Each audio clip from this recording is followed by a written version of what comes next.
The sun still hadn't fully risen when Noah opened his eyes. The dawn chill seeped through the cardboard sheets he and Mason used as a bed on the corner of Flower Street, right beside Mr. Murray's bakery. The smell of fresh bread filled his nose, and for a moment, he almost forgot how hungry he was. Noah was 12, but his eyes carried the depth of someone who had lived 1,000 lives. Skinny, wearing mismatched donated clothes, he held a quiet dignity that impressed anyone who actually stopped to look. The problem was, almost no one ever stopped. He nudged Mason, his best friend, his brother from the streets. "Wake up, Fernandeo. The baker's opening." Mason, 2 years older, mumbled something unintelligible before opening his eyes. He was more cautious than Noah, more hardened by life on the streets, but with a heart of gold hidden beneath the rough edges. "What time is it?" "Time to get breakfast." They stood quickly, folding the cardboard with the ease of someone who did it every day. Noah pulled from his old backpack a wrinkled poster he had been guarding for a week like it was treasure. It advertised a talent show called Voices of Brazil.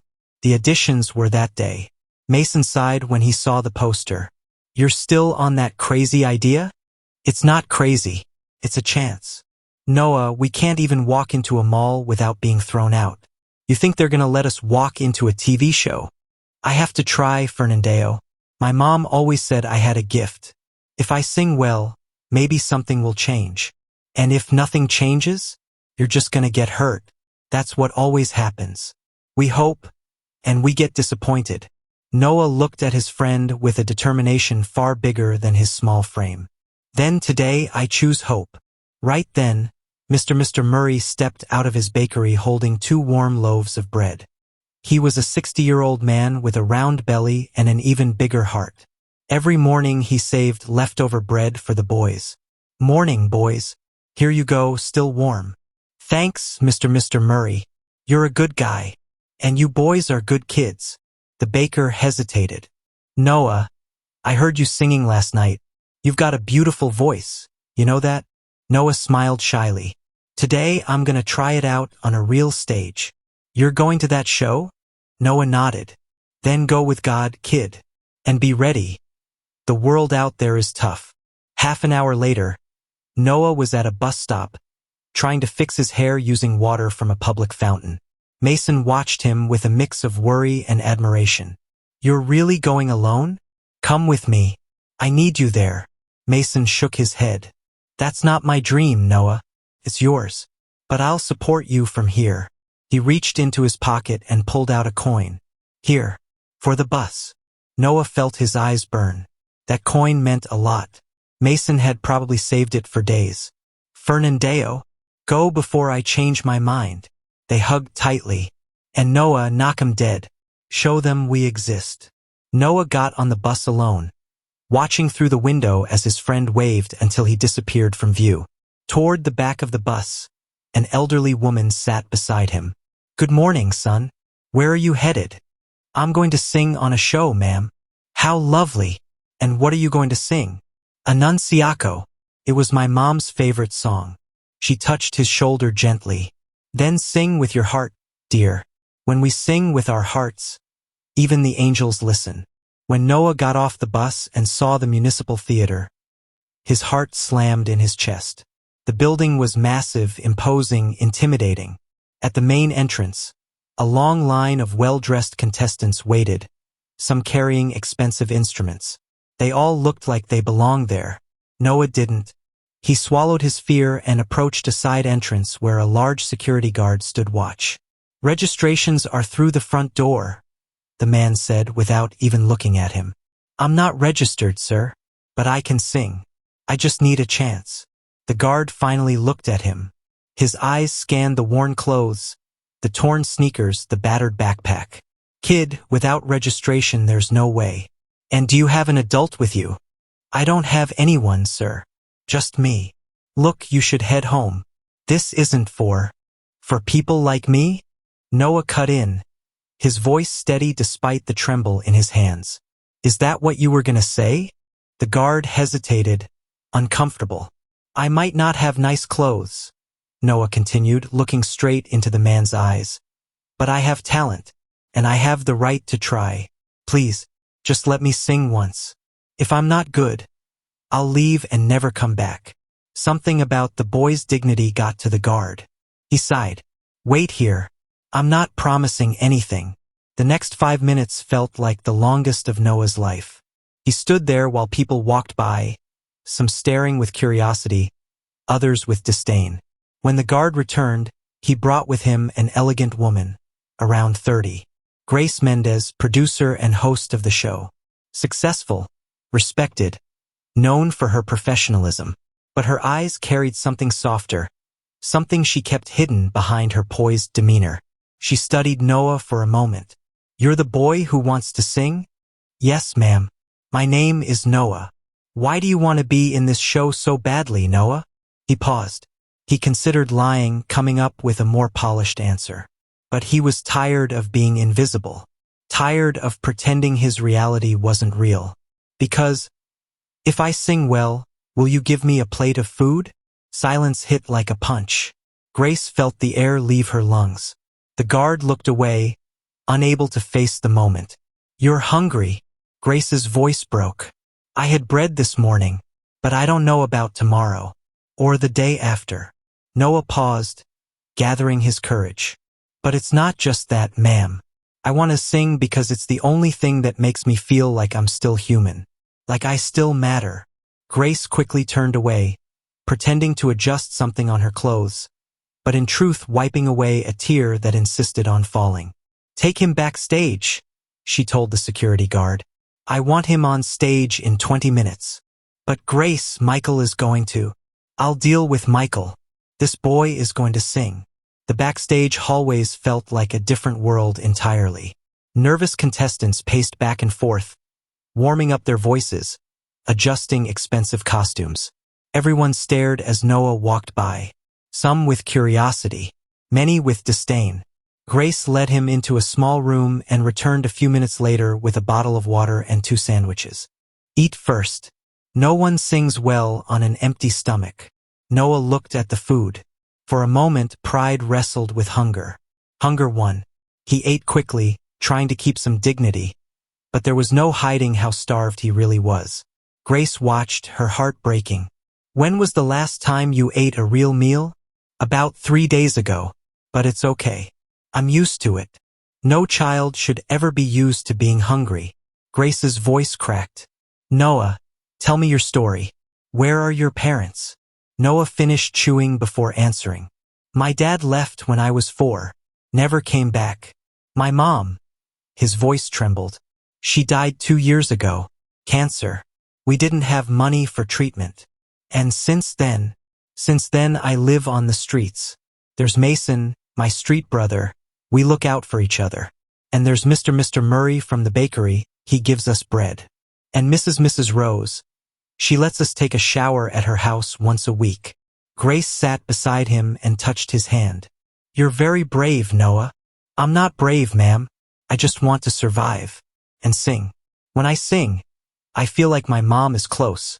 Grace felt her eyes burn again. "She is. And today she'll be watching you from that stage. Come on. It's time."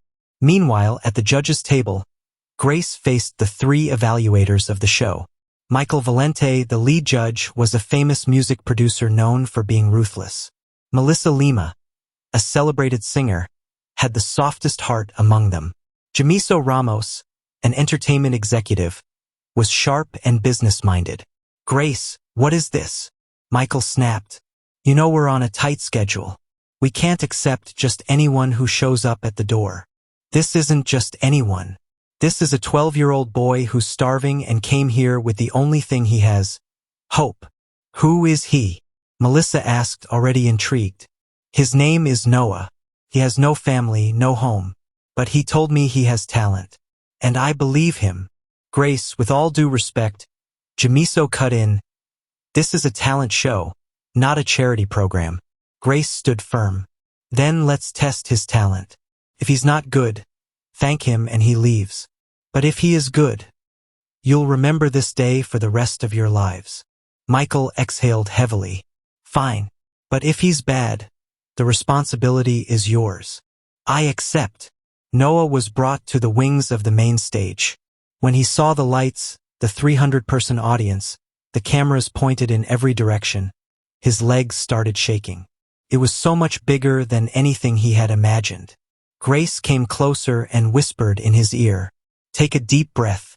You can do this. Remember what you told me? When you sing, your mom is close. So sing for her today." Noah nodded, unable to speak. Grace walked to the center of the stage with a microphone.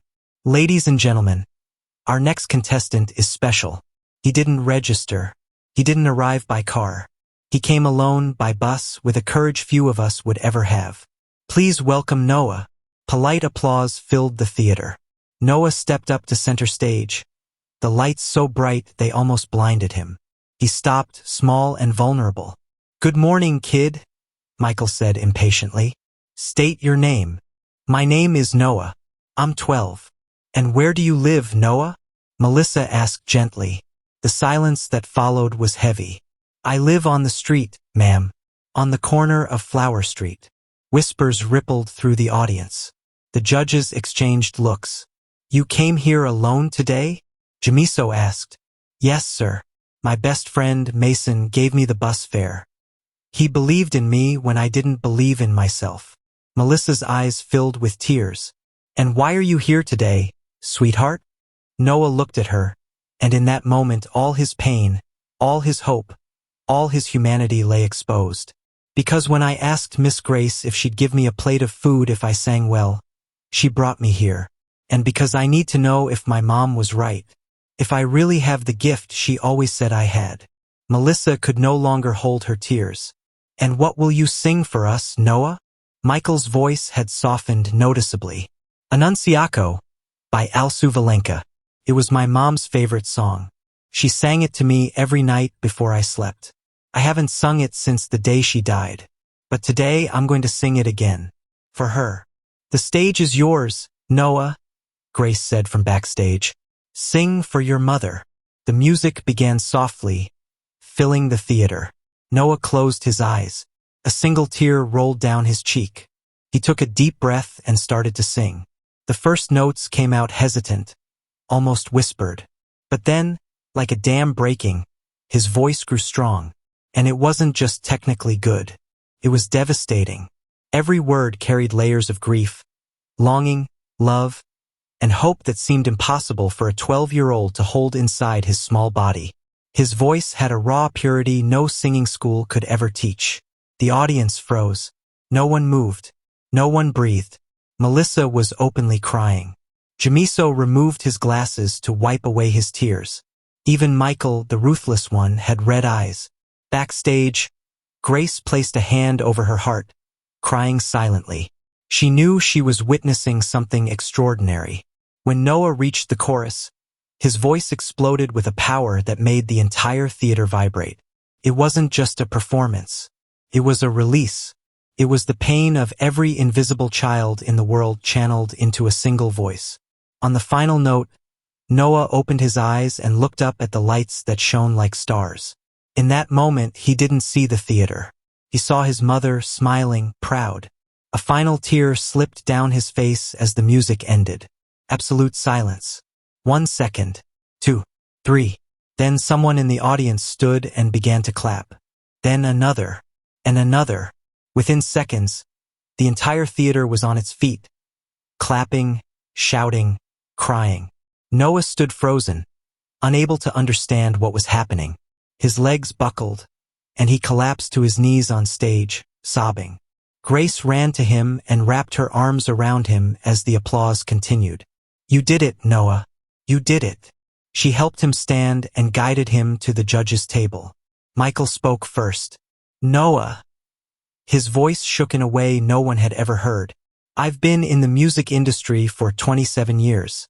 I've produced dozens of artists. I've heard thousands of voices. But I have never heard anything like what I just heard." Noah, still trembling, asked fearfully, "I wasn't good?" Michael let his tears fall. "You weren't good, kid. You were extraordinary. Your voice isn't just technical. It has soul. You don't just sing. You move people. And that can't be taught." That's a gift. Melissa stood, barely able to speak. Noah, I'm a mother of 3, and the most important thing I teach them is to really see other people. And you made me see the pain, the beauty, the strength. Your mother was right, sweetheart. You have an extraordinary gift. Jamiso rose to his feet as well. Kid, I'm a businessman. I've always been cold, calculated. But today you reminded me why music matters, because it transforms people. And you have that power. Noah was in shock, unable to process any of it. Grace held his hands and looked into his eyes. Noah, remember when you asked me if I'd give you a plate of food if you sang well? Yes, ma'am. My answer is no. A stunned silence spread through the theater. Noah went pale, but then Grace smiled. I'm not giving you a plate of food, Noah. I'm giving you something much greater. We all are. All 3 judges stood and walked onto the stage. Michael spoke first. Noah, I want to be your mentor. I'll give you vocal lessons with the best teachers in the country. For free. And I'm offering you a recording contract. Noah's eyes widened. A contract? A professional contract. You deserve it. Melissa knelt to be at his eye level. And I'll make sure you have a home. I support a place called Hope House, a shelter for children. I'm their patron. You'll have your own room, clothes, hot meals every day, and lots of love. Noah whispered, my own room. Yes, sweetheart, with a real bed, warm blankets, and you'll never be cold at night again. Jamiso added, and I'll take care of your education. School, books, a computer, everything. And I'll set up savings for your future. Grace opened her arms. And as for food, Noah, you'll never go hungry again. That's my promise. Noah couldn't hold it in anymore. He collapsed to his knees, sobbing. The 4 adults knelt around him and pulled him into a hug. The audience cried with them. 300 people witnessing a moment of pure humanity. When Noah finally calmed down, he looked at Grace. I have to tell Mason. He needs to know. Where is he? On the corner of Flower Street. He's always there. Grace called the security guard. Marcelo, take my car. Go to Flower Street. Look for a boy named Mason. Tell him you're a friend of Noah. And bring him here. 30 minutes later, Mason rushed into the backstage area. Scared. Noah, what happened? Some guy picked me up in a fancy car. Noah interrupted him, smiling. Fernandeo, I did it. Did what? Everything. I sang. And they liked it. I'm going to have a place to live. Food every day. School. A real room with a real bed. Mason froze. Then he started crying. Noah, you're serious? I am. And one more thing. Noah held his friend's hands. I'm going to talk to them so you can come too. You're my brother. I'm not leaving you behind. They hugged tightly. Grace approached. This is Mason? Yes, ma'am. My brother. Not by blood, but by life. Grace looked at Mason. You're important to Noah? I try to take care of him, ma'am. We take care of each other. Then you're coming too. Hope House has room. You 2 will stay in the same bedroom. You won't be separated. Mason fell to his knees. You're serious? Absolutely. If you're brothers, you stay together. 6 months went by. Noah and Mason now lived at Casa Esperanza. They had a clean room, comfortable beds, and food every day. Noah was studying at a good school and taking vocal lessons with the best teachers around. It was the night of the grand finale of Voices of Brazil. Noah was one of the finalists. Backstage, he stood surrounded by Mason, Julia, Michael, Melissa, and Jamiso, his new family. Nervous? Michael asked. A little, but it's the good kind of nervous. Melissa smiled. You've already won, sweetheart. No matter what happens. I know, because the real prize. Noah looked at all of them. I already have. You. Mason gave him a playful tap on the shoulder. Go crush it, bro. Then Julia walked onto the stage. Ladies and gentlemen, 6 months ago, a 12-year-old boy walked through the back door of this theater. No registration. Nothing. Just a dream. He asked me a question I'll never forget. If I sing well, will you give me a plate of food? Today, that boy has won the heart of Brazil. Please welcome Noah. The applause was deafening. Noah stepped onto the stage. Now dressed properly, hair trimmed, healthy. He grabbed the microphone. Good evening. 6 months ago, I came here for the first time. I was hungry, scared, alone. Today, I have a home, family, a future, and something I thought I'd lost. Hope. The crowd applauded. Tonight, I'm going to sing a song I wrote.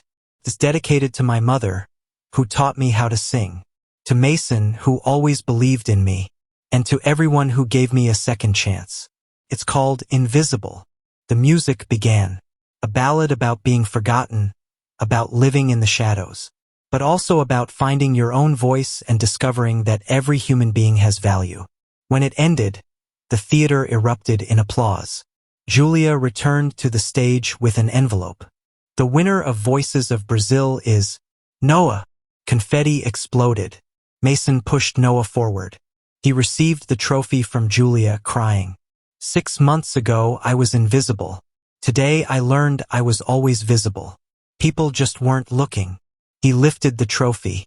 This award belongs to Mason, who gave me his last coin for the bus. To Mr. Mario, who gave me bread every morning. To Mrs. Rose, who let me take a shower. To everyone who looked at me when the world pretended I didn't exist. Noah looked up. And it belongs to my mom. She always knew I had a gift. Mom, wherever you are, I did it. You were right. 1 year later, the sun rose over the city. Noah was having breakfast on the balcony of a cozy apartment. He and Mason now lived with an adoptive family that Julia had found. Noah's first album, Invisible, had already gone gold. But what mattered most was what he did with his fame. He had created the One Plate of Food Foundation, dedicated to taking children off the streets. In 1 year, more than 500 children had been rescued.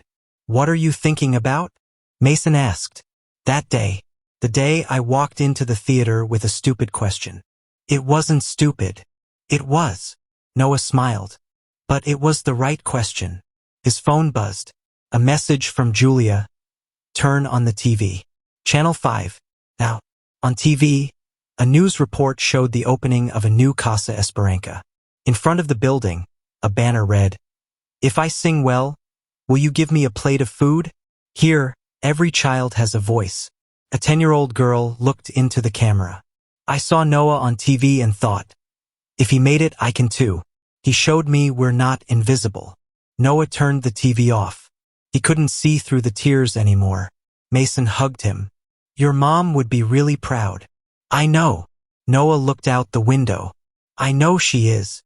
That night, Noah performed at a benefit concert. The theater was packed. Before going on stage, he went backstage, where 50 children rescued from the streets were waiting to watch him. He knelt down.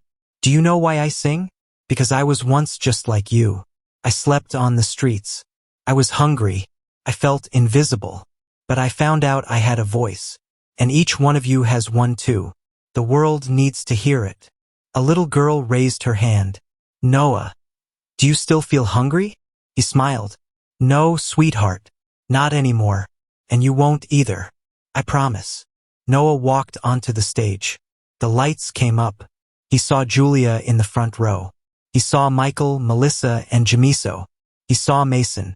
And he saw a chair holding a photo, his mother smiling. Good evening. Before I begin, I want to tell you a story. A year ago, I was a boy living on the streets. One day, I saw a poster for a talent show and thought, why not try? I snuck in through the back door and said the only truth I knew. If I sing well, will you give me a plate of food? He paused. That question changed my life. Not because they gave me food, but because someone finally saw me. He looked at the children. Tonight, I sing for them. For everyone still on the streets waiting for someone to notice them. For every dream that seems impossible. And for my mother, who taught me that the greatest hunger isn't in the stomach. It's the hunger to be loved, to be seen, to be someone. The music started. It was Annunciaco, the same song from his first day. But now his voice carried something different. Not desperation, gratitude. The certainty that one chance can change everything. When the last note echoed, 3,000 people rose to their feet. Noah looked toward the sky and whispered, "Thank you, Mom. I did it. We did it." And somewhere, a mother smiled, knowing her son had finally found his way home. Because every child deserves to be seen, every voice deserves to be heard, and every hunger deserves to be fed. Noah, if this story got your attention, make sure to hit that subscribe button